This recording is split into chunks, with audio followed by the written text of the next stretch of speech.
করে ঈসা আলাইহিস সালাম পর্যন্ত কোন নবীকে আল্লাহ বলে নাই যে আমি আল্লাহ আপনার জন্য পাগল, এই কথা আল্লাহ বলেন না। শুধুমাত্র মদিনার নবীর কথা আল্লাহ পাক বলছেন, নবী গো আপনি আমাদের পাগল করার জন্য এত কষ্ট করা লাগবে না, বরঞ্চ আমি আল্লাহ নিজেই আপনি মুহাম্মদুর রাসূলুল্লাহ সাল্লাল্লাহু আলাইহি ওয়াসাল্লাম বলেন। এইজন্য ওনার অনেকগুলো উপাধির ভিতরে একটা উপাধি হাবিব, একটা উপাধি কি হাবিব।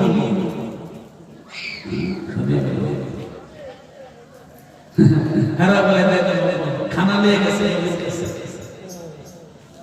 যে মহিলাটা নবীকে সাহস দিলেন, যে বিবি স্বামীকে সাহস দিলেন, আমাদের আম্মা খাদিজা রাদিয়াল্লাহু তাআলা সাহস দিলেন। যেই মাত্র খানা নিয়ে আস্তে আস্তে করে হেরা গোনার দিকে যায়, রাতের বেলা মনে করে আমার আল্লাহ অবস্থা দেখে আল্লাহর মায়া লেগে গেছে। ডাক দিলেন জিবরাইল, ও জিবরাইল আমার পয়গম্বরের কাছে তুমি ওহী নিয়ে যাইবা। এমন সময় আমি আল্লাহর পক্ষ থেকে আমার খাদিজার সালাম জানাইয়া দিও। চিন্তা একটু বিবেক দিয়ে চিন্তা করে, আল্লাহ পৃথিবীর কোন মহিলা কোন পুরুষের কথা বলে না। আল্লাহ শুধু বলছে যে জিবরাইল এখন তো তুমি নবীর কাছে ওহী নিয়ে যাইবা, এই যাওয়ার সময় তুমি একটা কাজ করবা, রাস্তায় দেখবা খাদিজা খানা নিয়ে যাচ্ছে নবীর জন্য। ঠিক এমন সময় আমি আল্লাহর পক্ষ থেকে খাদিজার আমার সালাম জানাইয়া দিই। আপনি একটু মাপজুম করেন, চিন্তা ভাবনা করেন যে আল্লাহ নিজে একটা মহিলার সালাম দেয়, মহিলার দাম কত দাম? আপনি কি এটাকে মাপতে পারবেন? ওজন আছে মাপতে পারবেন? আল্লাহ পাক খাদিজাকে সালাম দিয়ে দিলেন। খাদিজার দায়িত্ব কি?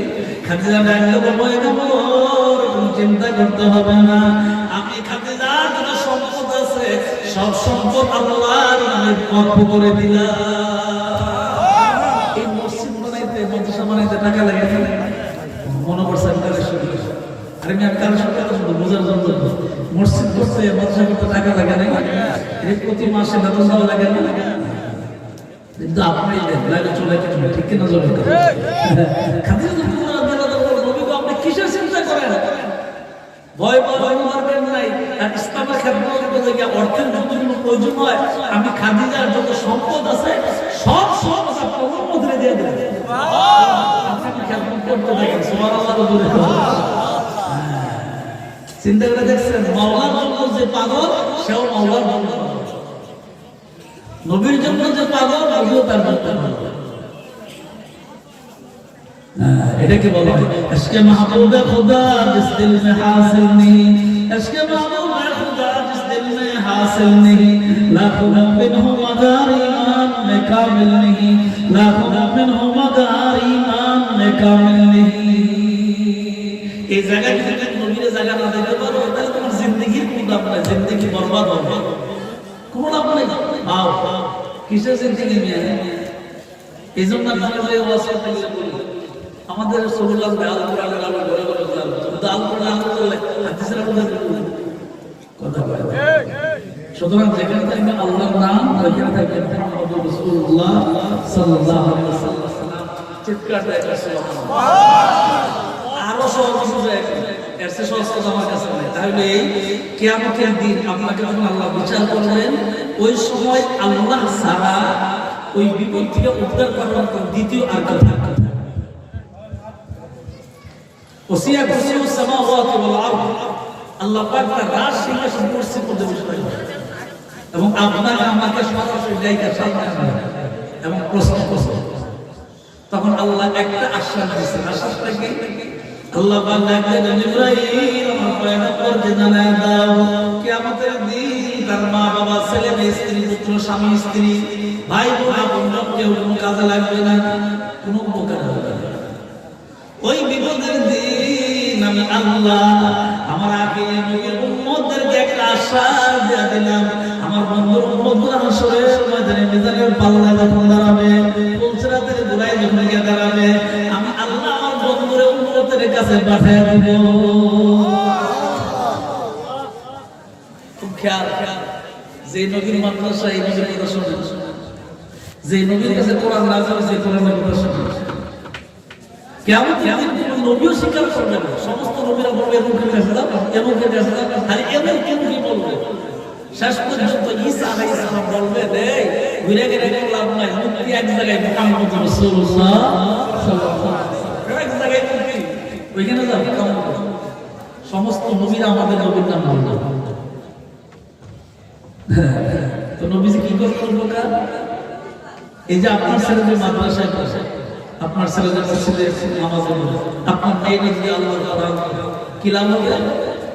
আপনি যখন কবরের ভিতরে শুয়ে যাইবেন, আমার আল্লাহ ওই কঠিন কিয়ামতের ময়দানে সন্তানের কারণে মা বাবারে মাফ করে দিবে।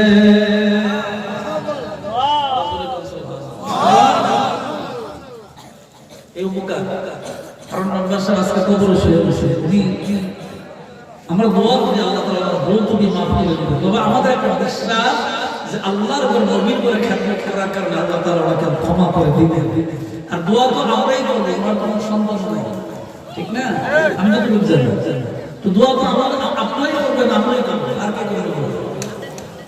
দোয়া করার মতো আপনার সন্তান নেই, আমরাই দোয়া করবো ইনশাআল্লাহ। এই আশ্বাস হলো, এই মানে একটা আশা হলো কি যে আপনি যদি আল্লাহর ঘরের খেদমতকারী হয়ে যান, আপনি যদি নবীর ঘরের খেদমতকারী হয়ে যান, আল্লাহ তাআলা এই বরকতে আপনাকে কিয়ামতের দিন উদ্ধার করে দেবেন।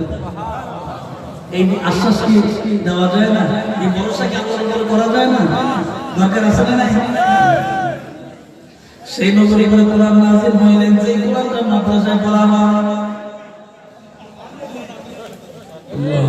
এশার নামাজ তো পড়ছে আপনাদের মসজিদে, ইমাম সাহেবের বয়স একবারে কম, কিন্তু নামাজ পড়েছে খুব সুন্দর হবে। এক এক বছর এক এক দিন কমাল নামাজ পড়া,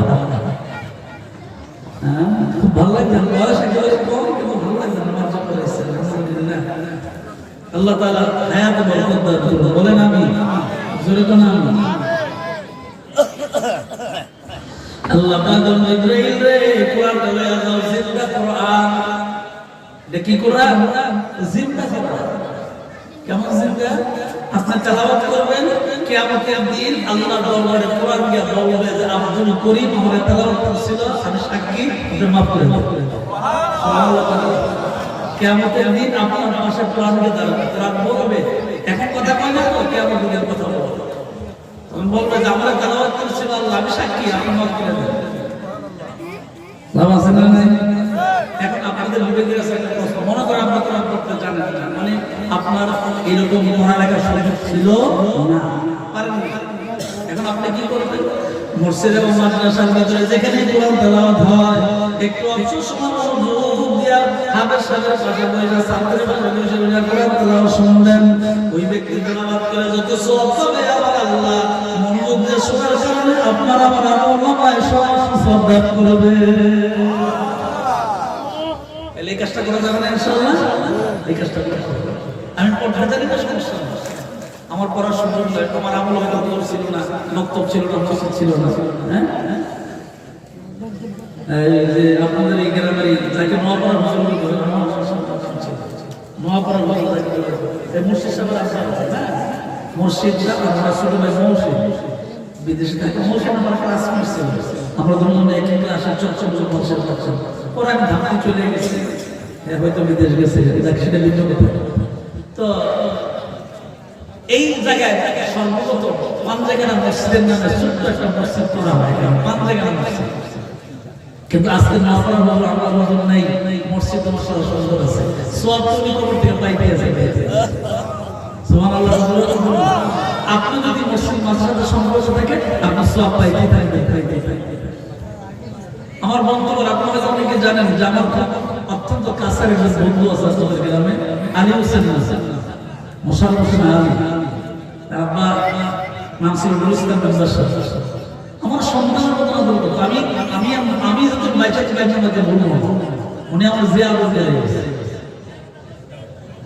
আজকে আমি আলী হোসেন সাথে দেখা করার কথা ছিল, কিন্তু আমার ব্যস্ততার কারণে পারিনি। আমি সারাদিন ছিলাম খারাপ, একটা দিনের বেলায় একটা ওলামা সম্মেলন ছিল, ওইখানে তোমার মাধ্যমে বসতে পারি, এরপর ইস্তেঞ্জা করে আবার কিন্তু আমার ঘরে একটা টার্গেট ছিল, স্কুল মসজিদের মাধ্যমে পড়বো, আমি সাথে কথা বলবো, এরপরে হয় না। কোন চিন্তা করে দেখছি আগামী বুধবার মাহফিল নয় নাকি? আগামী বুধবার নয়, ওইখানে আসলে কথাবার্তা বলতে। তো আমি এই কথাটা বুঝাইতে চাই, কি বুঝাইতে চাইলাম, এই মসজিদ মাদ্রাসার খেদমতে যারা নিয়োজিত, কিয়ামতের দিন আল্লাহ তাআলা এই বরকত ক্ষমা করে দিতে পারে। আলী সাল্লাল্লাহু আলাইহি ওয়াসাল্লাম মুসলিম মাদ্রাসার জন্য জীবন অনেক কিছু করে গেছে, আমি আমার চোখে দেখছি, আর আপনাদের এলাকায় দেখছেন, উনি কবরে শুয়ে গেছে। আলী সাল্লাল্লাহু আলাইহি ওয়াসাল্লাম দুনিয়াতে নাই, বোন দুনিয়াতে নাই, অনেকে তার পরিবার থেকে কবরে চলে গেছে। আল্লাহ তাআলা সমস্ত কবরবাসী, যেটা আমরা ফতেপুর, মধুপুর, লক্ষ্মীপুর এলাকার মাটির নিচে যারা শুয়ে গেছে, সবাই যেন আল্লাহ মাফ করে দেন। আমরা দোয়া করতে কোনো সমস্যা আছে? আমরা এই মাহফিল থেকে দোয়া করি আল্লাহ সবার কবরগুলো জান্নাতের বাগান বানায় দেন। এখন আসুন আবার কথার দিকে ফিরে যাই, মূল কথার দিকে। এই কোরআনটা জিন্দা কোরআন, কেমন? কোরআনকে যদি আপনি অবস্থা করেন, কোরআনকে তোমার বাড়ি বলে যদি আপনি প্রশ্ন করেন, কোরআন কি কথা বলতে পারে না? আপনি এটা বুঝবেন না, কিন্তু আসলে কোরআন কথা বলতে পারে। কেমনে পারে? আপনি যদি কোরআনকে প্রশ্ন করেন, কোরআন রে তোর বাড়ি কই, কোরআন বলবে কি বলবে? কোরআন সুন্দর করে বলবে, দাল হুয়া কুরআনুম মাজিদুন ফি লাউহিন মাহফুজ।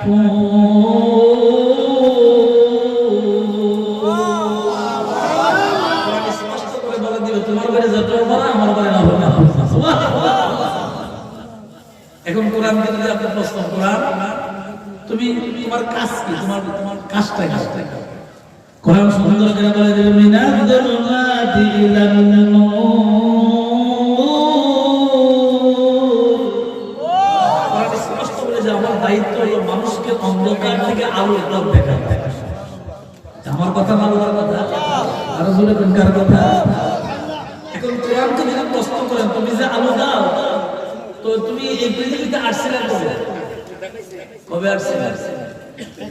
এবার কোরআন সুন্দর করে বলে দেবে, শাহরু রমাদানাল্লাযী উনজিলা ফীহিল কুরআন হুদাল লিন-নাসি ওয়া বায়্যিনাতিন মিনাল হুদা ওয়াল ফুরকান।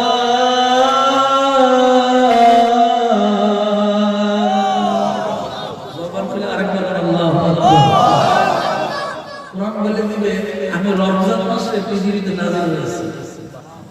কোন মাসে? আরো জোরে কোন মাসে? এখন আপনি কোরআনকে যদি প্রশ্ন করেন, কোরআন রে কার উপরে নাযিল হইল? কোরআন বলবে মুহাম্মাদুর রাসূলুল্লাহ সাল্লাল্লাহু আলাইহি ওয়াসাল্লাম। ইয়া মুহাম্মদ মুস্তাফা নবী সাল্লাল্লাহু আলাইহি বলে, ইয়া মুহাম্মদ মুস্তাফা নবী সাল্লাল্লাহু আলাইহি শাফাআতের কান্দারি, শাফাআতের মদিনা ওয়ালা, ইয়া মুহাম্মদ মুস্তাফা নবী সাল্লাল্লাহু আলাইহি, ইয়া মুহাম্মদ মুস্তাফা নবী সাল্লাল্লাহু আলাইহি। জবান করে আল্লাহু আকবার, আরো জোরে আল্লাহু আকবার। এবার কোরআন বলবে, আপনি যদি কোরআনকে প্রশ্ন করেন, কোরআন রে তুমি রমজান মাসে আসছো, ঠিক কথা, সময়টা ছিল কোন সময়? আপনি যদি কোরআনকে প্রশ্ন করেন, কোরআনে বলতে কোরআন সুন্দর করে বলবে, আমি রমজান মাসে কোন সময় আসছিলাম, সময় তো বলে দিলাম। আল্লাহ পাক বললেন, ইন্না আনজালনাহু ফি লাইলাতিল কদর, আমি লাইলাতুল কদরে রাতে নবীর উপরে নাযিল হয়েছিলাম। আরো জোরে আরো জোরে। এখন আপনি কোরআনকে প্রশ্ন করেন, লাইলাতুল কদর রাতের দামটা মাসনি? কোরআনকে যদি আপনি প্রশ্ন করেন, তুমি যে রাতে নাযিল হয়েছে না, এই রাতের কোনো সম্মান আছে নি? কোরআন সুন্দর করে বলে দিবে, এই রাতের বেলা অনেক সম্মান, এই রাতের বেলা ইবাদত করলে লাইলাতুল কদরে আমার আল্লাহ তোমার আমলনামায় হাজার মাসের চেয়ে উত্তম সওয়াব করে। এই কোরআন বাচ্চা রেখে থাকে, এদের সম্মান আছে নি? এগুলো শুধু অনেকে বুঝেই না, কিন্তু এদের সম্মান কি সম্মান? এরা রাস্তা দিয়ে যখন হাইতে যাবে, আল্লাহ তাআলা তাদের পায়ের নিচে জান্নাতের বর্ষা বিছানা বিছানা। এটা আপনাকে দিবে না, আমাকে দিবে। যারা কোরআনের ছাত্র তাদেরকে দিবে, যারা কোরআনের ছাত্র তাদেরকে দিবে। কেন দিবে? নবীদের হাজার বছর আগে বইলা গেলেন, তালাবুল ইলমি ফারিদা আলা কুল্লি মুসলিমিন ওয়া মুসলিমা প্রত্যেকটা মুসলমান নরনারীর উপরে কোরআন শিক্ষা করা ফরজ। এই জন্য আবুল কাসেম সাহেব মসজিদ কমিটিতে যারা আছেন, যারা কর্তৃপক্ষ আছেন, সবাই গ্রামবাসী, এলাকাবাসী, মহল্লাবাসী মিলে মাদ্রাসা করে চালায়। উদ্দেশ্য একটাই, দুনিয়ার কল্যাণ চাই, পরকালে জাহান্নামের আগুন থেকে মুক্তি চাই। ঠিক কেন বলেন? মাশাআল্লাহ। কাগজ আছে, একখানা কাগজ আছে, যে দুর্বল লাগছে। আমার একটা অভ্যাস, কাগজ দিয়ে রস করেছে, এটা আমার আগে আমার সময় আমার জানা আছে, লেখছে চশমা ধরে লেখছে, আর তো ধন্যবাদ লেগে দিয়েছে। কিন্তু আমি যে বিষয়গুলো কথা বলতেছিলাম, আমার অনেক সময় দরকার, তো সময় তার পাওয়া যাবে না, যেহেতু আরো আছে আপনারা কথা বলবেন। আর আমি তো আপনাদের কাছের মানুষ, আমার আগে বলবেন না, এসেছি আমার আরো কথা বলবেন। তো এখন আপনাদের সাথে এটা বুঝাইতে চাই, এই বাচ্চাগুলো যেখানে আল্লাহর কোরআন পড়ে, এদের মর্যাদা আপনার চেয়ে আমার চেয়ে ওনাদের সবার চেয়ে বেশি। যদিও নাকি ছোট, যদিও নাকি ছোট, ওই মাদ্রাসা যিনি পড়ান, শিক্ষকের চেয়ে ছাত্রের মর্যাদা বেশি। বলে কেন? তারা ছাত্র, ছাত্রের কথা বলছেন, কোন উস্তাদের কথা বলে নাই, কোন বয়স্ক মানুষের কথা বলে নাই। বলছেন যে যারা নাকি কোরআনের ছাত্র, তারা যখন রাস্তা দিয়ে হাঁটে, তারা অবুঝ মানুষ, কিন্তু তাদের পায়ে পিছে জান্নাতের ফর্সা বিছানা বিছানা। তাহলে আপনার আমার একটা সন্তান যদি মাদ্রাসায় পড়ে, লস আছে? আমি আপনাকে স্পষ্ট আপনাকে খেয়াল রাখেন, আমি যদি মন্নান সাহেবের উপরে জন্মগ্রহণ করে মাদ্রাসায় না থাকতাম, তাহলে আজকে এই চেয়ারে বসার সুযোগ ছিল না। আমি আপনাদের দোয়ায় দেশের বিভিন্ন জায়গায় যাই, আল্লাহর কসম, এটা আমার ক্ষমা চাই, এটা আমার না, আল্লাহ আপনাদের দোয়ায়, আল্লাহ দোয়ায় আমাকে অনেক সম্মান দিয়েছে। এই যে বিভিন্ন জায়গায় দূরে দূরে গিয়ে ওয়াজ করে, এতে কি আপনাদের সম্মান বাড়ে না? আমি কি আপনাদের কথা বলি না? আপনাদের কথা তো বলি। আমি তো বলি যে আমার বাড়ি কসবাজার, চন্ডীদার, মন্দানিয়া দরবার, এটা ওই এলাকায় পোস্ট এলাকা থেকে মাইকিং নাই, তাহলে কি এলাকার সম্মান বাড়ে না? একটা কথা আছে না, নিজের মুখে আমার বলা কথা কর, ঠিক না? উত্তর দিয়ে তত রাখবো, কথা কর, ঠিক না? আমি তো আপনাদের সন্তান, যত আমি করবো, আপনার আমার কাছ থেকে পাবো না, আপনার জন্য দোয়া করবো, স্বাভাবিক। এখন আছে মূল কথা, আমি তো অতিরিক্ত কথা বলতে অভ্যাস নাই, পারবো না। আমি আপনাদের মূল কথা যেটা চাই, তাহলে এই, আপনি যদি আল্লাহর ঘর, নবীর কর্মী খাদেম হয়ে যান, আল্লাহ কিয়ামতের দিন আপনাকে জান্নাতে মেহমানদারি করার ব্যবস্থা করে দেবেন। এটা মূল কথা, ঠিক আছে না? এটা মূল কথা। এখানে অনেকে কষ্ট করেন, শিক্ষক করেন, ছাত্ররা করেন, কমিটি করেন, মসজিদের ইমাম সাহেব করেন, গ্রামের এলাকা প্রবাসীরা করেন, সকলে মিলে কষ্ট। তো একটা লাগে যে এই বিশ্বাস আল্লাহর কাছে করতে পারে, আল্লাহ দুনিয়াতে কিছু দোয়া দেবো, অন্তত পরকালে এই কোরআনের খেদমতে দুজনের আগুন হারাম করে দেবে। আল্লাহ যেন আমাদের কবুল করেন, আমিন। তাইলে আজকে আমার দিকে খেয়াল করে দেখেন, আমাকে যদি মাদ্রাসায় আমার বড় ভাই খেয়াল করেন, সত্য কথা যেটা, আমি কিন্তু প্রাথমিক বিদ্যালয়ে যখন পঞ্চম শ্রেণী পাশ করি চন্দ্রীদার স্কুলে, তখন আমার 2 নম্বর ভাই এসে মাজার মানি কইলি ইঞ্জিনিয়ার মালিক ছিল, উনি আমার চট্টগ্রাম ভর্তি করেছে। তখন তো আব্বাস গার্জিয়ান বলতে তো একেবারে দুর্বল ছিল সবাই, যেহেতু বাবা হারা। তখন এই মানিক ভাই আমাকে এনে মাদ্রাসা ভর্তি করেছে। বড় ভাই তো ইহসান ভাই ছিলেন, বড় চন্দ্রীদার মুসি করে, উনি তো সহজ সরল মানুষ।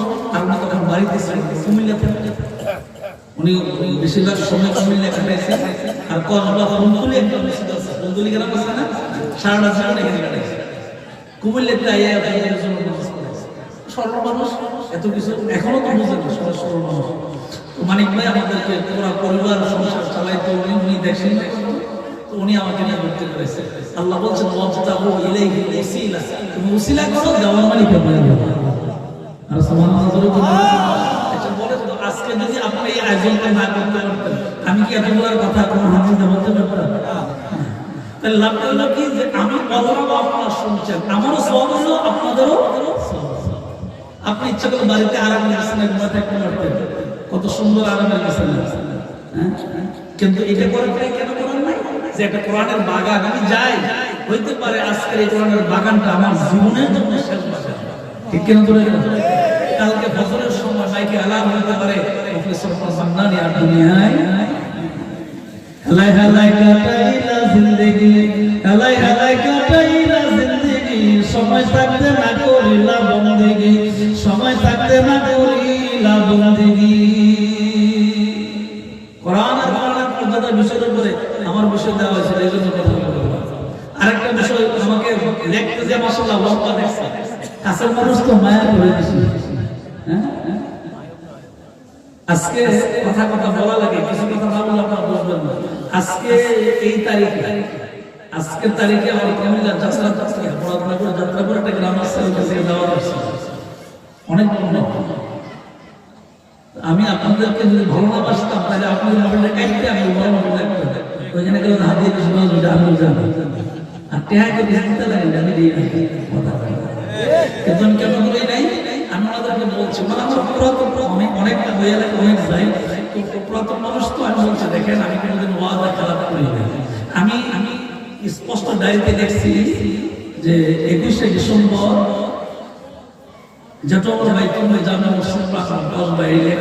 লিখে রাখছি সুতরাং আমি এই লেখা কাটতে পারবো না আমরা যাত্রা করা আমাদের আমি ভবিষ্যতে আসি আজকের জন্য মাফ করি তো আপনাদের প্রতি যে আমার মায়া না থাকবে ভালোবাসা না থাকবে আমি কি না পারতাম না করবো আমি তো বুঝি একবার তো বুঝ না আমি যেটা বুঝি যে ওইখানে গেলে যে মাল বেশি পাওয়া যাবে আরামসে বাইতে গেলাম আরামসে বাস করে রাইতে 2টার সময় আমার সমস্যা কিন্তু না এটা করি না ওয়াদা কালাম থাকে না আপনাদেরকে ভালোবাসা আর আপনাদের যদি ভালোবাসা আমার না থাকে তাহলে আমার জীবনের কোনো দাম নেই জীবনের কোনো দাম আছে আরে মন্নান বিশ্বাসে ভালো বাড়ছেন কি যদি মন্নান বিশ্বাসের দাম ডাক্তার আপনি ওজন বিশ্বাসে ভালো বাড়ছেন নিজেই তো দাম না ভালোবাসা আমার কিসের দাম কথা কোন ঠিক না আপনারা আপনি ভালোবাসেন আমার তো এর মনে বিদ্যা নেই বুদ্ধি নেই জ্ঞান নেই জ্ঞান শুনে ভালো এরপরে তারপরে ভালোবাসা এই ভালোবাসার দামটা বুঝতে পারছি এতটুকু যে আমি যেখানে যাই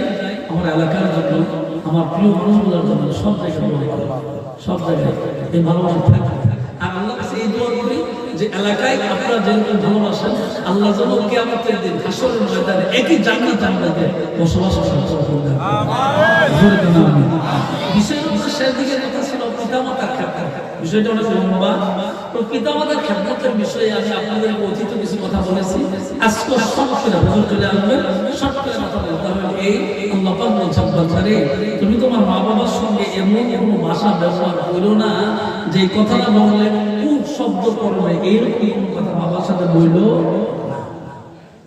কিন্তু দুঃখের বিষয় কথাও সত্য এবং আমরা বর্তমানে ইউটিউব মিডিয়াতে অনেক জায়গায় দেখি যে কোনো কোনো জায়গায় সন্তান মা বাবার উপরে জুলুম আছে না নাই অনেক জুলুম আল্লাহ পাক স্পষ্ট বলছেন কি বলছেন আল্লাহ পাক ওয়া কাদা রাব্বুকা আল্লা তা'বুদু ইল্লা ইয়্যাহু ওয়া বিল ওয়ালিদাইনি ইহসানা আল্লাহ পাক বলছেন ওয়া কাদা রাব্বুকা আল্লা তা'বুদু ইল্লা ইয়্যাহু তোমরা আমি আল্লাহর গোলামি করো আমি আল্লাহর রাসূলকে তোমরা ইবাদত করো আর আমি আল্লাহর গোলামির সাথে সাথেই তোমরা মা বাবার খেদমত করো সুবহানাল্লাহ আর বলে তো আপনার আমার মা বাবা যদি ঘরে থাকে আল্লাহ নবী আল্লাহ বলছেন তোমরা খেদমত করো আর নবী বলছেন মা বাবা যেই ঘরে আছে এই ঘরে জান্নাত আছে আর জোরে বলছেন নবী বলছেন মা বাবা যেই ঘরে আছে এই ঘরে জান্নাত আছে আপনাদেরকে বুঝবার বলি আমার আম্মা আপনাদের দোয়া এখনো আছে যদিও বৃদ্ধ অনেক বয়স হয়ে গেছে অসুস্থ মানুষ এখনো আছেন আপনাদের দোয়ায় আমি যতটুকু মায়ের খেদমত করার প্রয়োজন আমি আমার ব্যস্ততার কারণে ওইরকম পারি না কিন্তু একটা আদব রক্ষা করতে হলে এই যার অন্তরে দোয়ার কারণে আল্লাহ তাআলা এই চেয়ার আব্বাজান কাবা শরীফের গিলাফ দিলে আমার জন্য দোয়া করে গেছে এবং আম্মাজান এখনো দোয়া করে আমি এখন আমার মায়ের সামনে দাঁড়াইয়া অনুমতি ছাড়া এখন আমি আমার শক্তি আছে আমি অনেক কিছু বলতে পারি কিন্তু আমি তো আল্লাহ তাআলার আয়াত পড়ব আল্লাহ পাক বলছেন যে তোমাদের মা এবং বাবার সাথে এমন কোনো শব্দ ব্যবহার করো না যেটা শোনার পরে তারা কষ্ট পায় ওই শব্দ বলবে এইরকম কোনো শব্দ ব্যবহার করিও এটা আমার কথা না কিন্তু আল্লাহর কথা আর নবী বলছেন মা বাবা যার ঘরে আছে তার ঘরে জান্নাত আছে নবী যারা ও আমার বাবা করে শোনো, মা বাবা যদি তোমার ঘরের ভিতরে থাকে, তুমি যদি বাড়ি থেকে বাহির থেকে কাজ করে ঘরের ভিতরে প্রবেশ করো, মা এবং বাবার চেহারার দিকে রহমতের নজর দিয়ে তুমি একটু আদরের নজর, মায়ার নজর দিয়ে তাকাইও, আমি আল্লাহ তোমার আমল নামায় একটা হজের সওয়াব লিখে দিব। মা বাবাই তো জানে না।